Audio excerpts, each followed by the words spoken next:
میرے مالک نے اس امت پر یہ فیضان فرمایا کہ اس کا قرآن بھی محفوظ ہے اور نبی پاک صلی اللہ علیہ وسلم کا فرمان بھی محفوظ ہے، آپ کی اداؤں کے ساتھ محفوظ ہے۔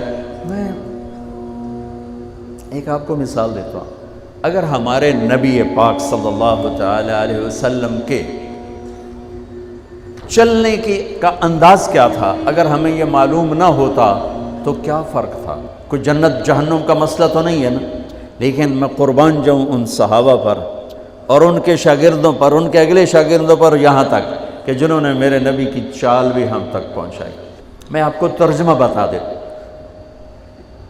یمشی تکفیا ویقارب الخطا، آپ تھوڑا کندھے جھکا کے چلتے تھے اور پاؤں چھوٹے رکھتے تھے، کھلا پاؤں نہیں، ایسے نہیں، قریب، پاؤں چھوٹا، کندھے جھکے ہوئے، گردن آگے تھوڑی، اور چال میں تیزی، اتنی تیزی تھی کہ صحابہ کو ساتھ دوڑنا پڑتا تھا۔ آپ چونکہ آپ کے نیچے زمین سکڑتی تھی تو آپ ایسے چلتے تھے اور وہ پیچھے بھاگتے تھے۔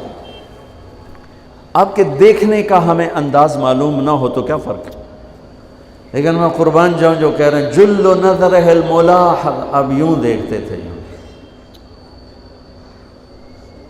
ایسے نہیں دیکھتے تھے حیا کی وجہ سے، بلکہ یوں دیکھتے۔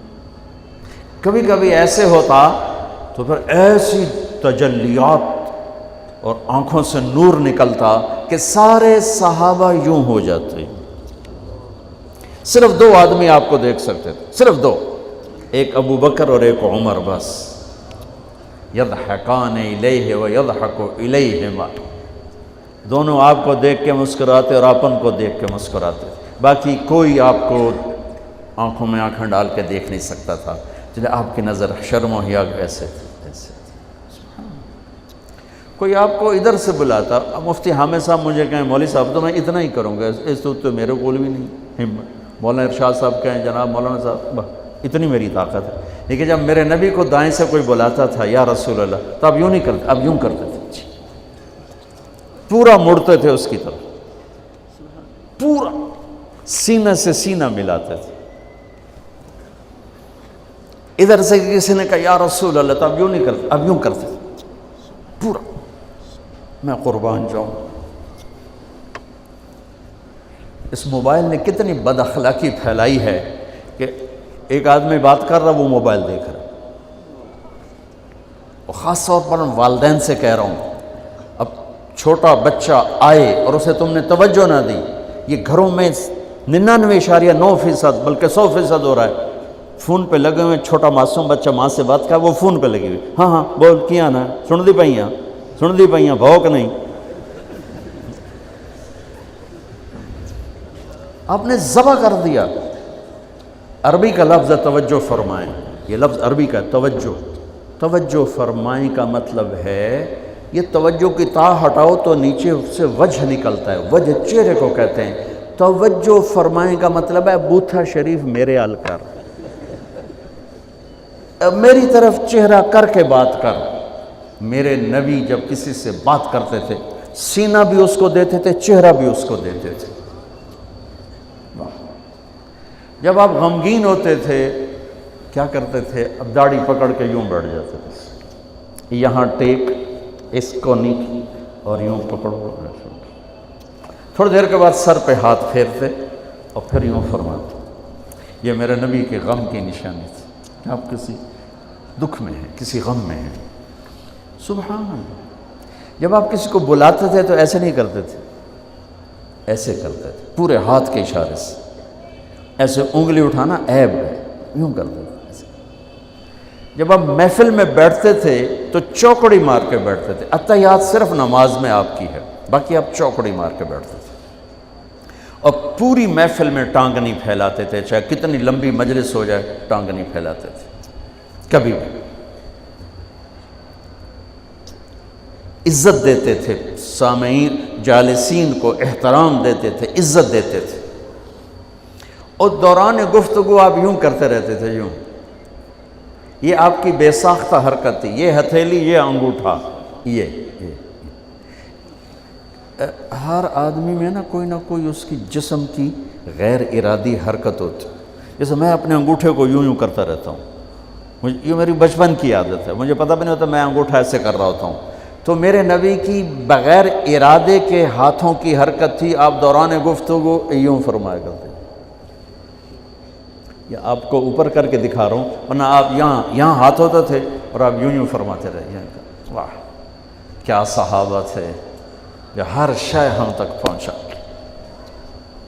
سبحان اللہ. جب آپ غصے میں ہوتے تھے تو ہماری طرح کوئی وہ اظہار تو ہوتا نہیں تھا، پھٹ پڑے وہ بھی نہیں ہے، ڈانٹ ڈپٹ وہ بھی نہیں ہے. اس کو برداشت کیا ہے، اس کا رد عمل آیا ہے چہرے پر. کیا یہاں ایک رگ تھی جو غصے میں ابھر آتی تھی، وہ ایسے ایسے ایسے ایسے ایسے کرتے. بینہما عرق یدرہ الغضب، تو اس سے اندازہ ہوتا تھا غصے میں کسی پر اظہار ناراضگی ہے تو ہم تو لان تان کرتے ہیں. آپ کیا کرتے تھے؟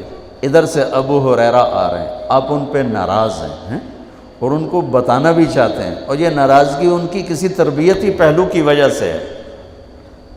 من تصر لنفسہ لا یغضب لنفسہ ومن تصر لہا.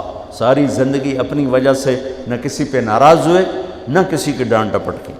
تو جب ادھر سے آ رہا ہے نا ابو ہریرہ اور آپ ان کو اظہار ناراضگی فرمانا چاہتے ہیں تو یوں دیکھا اور ساتھ ہی یوں ہو جاتے تھے. بس ادھر سے انس آ رہے ہیں، آپ ان پہ ناراض ہیں، دیکھتے ہی آپ یوں ہو جاتے تھے. بس یہ اتنا تھا میرے نبی کی ناراضگی کا اظہار کہ آپ لگتا ہے ناراض. جب آپ خوش ہوتے تھے تو یہ جگہ گلابی ہو جاتی. پہلی بہت خوبصورت رنگ تھا گلابی، لیکن یہ اور زیادہ چمکنے لگتے، اس میں سے نور نکلنے لگتا تھا. اتنی چھوٹی چھوٹی بات، میرے نبی کی کوئی بات چھوٹی نہیں ہے، لیکن جیسے فرض اور ہے، فرض کفایہ اور ہے، واجب اور ہے، سنت موقدہ سنت، یہ ساری ایسے ہی. میرے نبی کا ہر عمل عظیم الشان ہے کہ ہر عمل جنت میں لے جانے کا اور اللہ کی رضا کا ذریعہ ہے. تو چھوٹا تو کوئی نہیں، آپس میں تقابل کے. یعنی میں وہ چیزیں آپ کو بتا رہا ہوں جن کا جنت اور جہنم سے تعلق نہیں، عشق سے تعلق، محبت سے تعلق. ہماری جماعت گئی حافظ آباد، وہاں میں وکلاء میں بیان کر رہا تھا. علاقے کے ایک بہت بڑے ذمہ دار آئے ہوئے تھے. کسی کام تو انہوں نے دیکھا تو ساری عدالتیں خالی. تو ان کا کیا ہوا کہ یہ تبلیغ والوں کا عالم آیا ہوا ہے، اس میں سارے چلے گئے. تو اس نے وہ پہلے تو بیٹھا رہا، پھر وہ جو جج کا ریڈر تھا انہوں نے کہا چودھری صاحب ایتھے ویلے بیٹھے ہو اور جا کے گل سن لو. وہ ذرا تبلیغ کو اچھا نہیں سمجھتے تھے، ان کا چلو ویلا بیٹھا سن لو. میں اس وقت اللہ کے نبی کے جانور بتا رہا تھا کہ میرے نبی کی 9 بکریاں تھیں، ان کے نام عجوہ، سقیہ، برکہ، ورثہ، زمزم، اطلار، اطراف، غیثہ، قمرہ.